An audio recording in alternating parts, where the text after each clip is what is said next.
in the heart of a bustling Indian town, where streets twisted like ribbons and the air was thick with the scents of cardamom tea and freshly fried pakoras. There stood Laxmi Bazaar, a place where the world seemed to gather every evening. Shops sold shimmering saris, brass pots caught the last light of sunset, and vendors called out their final sales for the day. And at the farthest corner of the bazaar, past the noise and colors, there was a small, almost hidden workshop. It belonged to Hari Prasad, the lamp maker.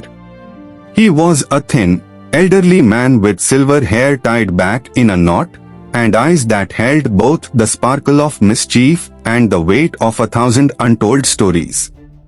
Hari spent his days repairing lamps for the market, but as evening came, his work changed. He would light dozens of small lanterns, bright reds, warm oranges, soft golds, and hang them on strings across his shopfront. They were free for any child who could not afford Diwali lights. No one knew exactly when Hari had started this tradition. Some said it was after his wife passed away. Others whispered it was in memory of a child he once had. Hari never explained. He simply smiled and said, "Light belongs to everyone." One evening, a boy named Arun wandered into the corner of the bazaar.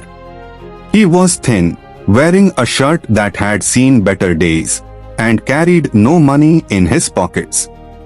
He stood there, staring at the glowing lanterns as if they were treasures. Hari noticed him and said warmly, "Would you like one?" Arun hesitated. I can't pay for it." Hari shook his head. "These are not for sale. Take one. It will keep you company on your walk home."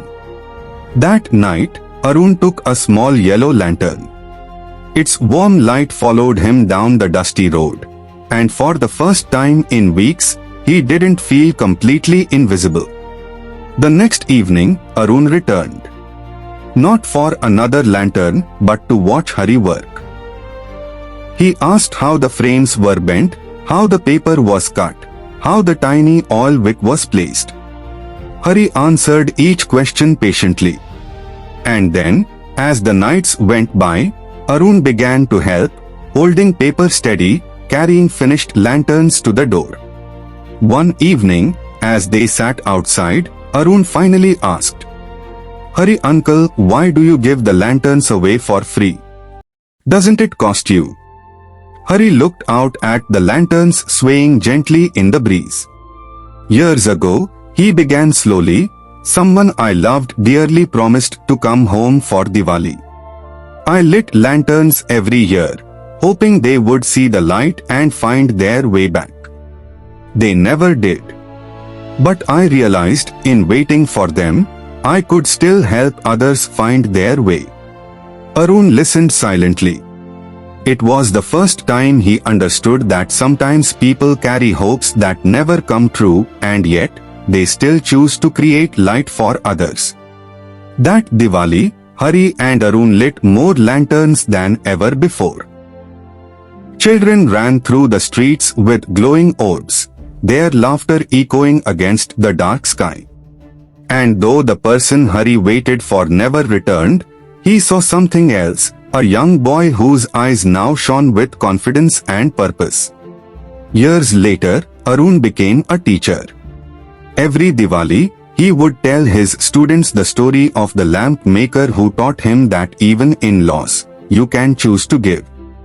And in giving, you often find something you never knew you were looking for. Moral: kindness doesn't wait for the perfect moment. It creates the moment. And the light you give to others will always find its way back to you.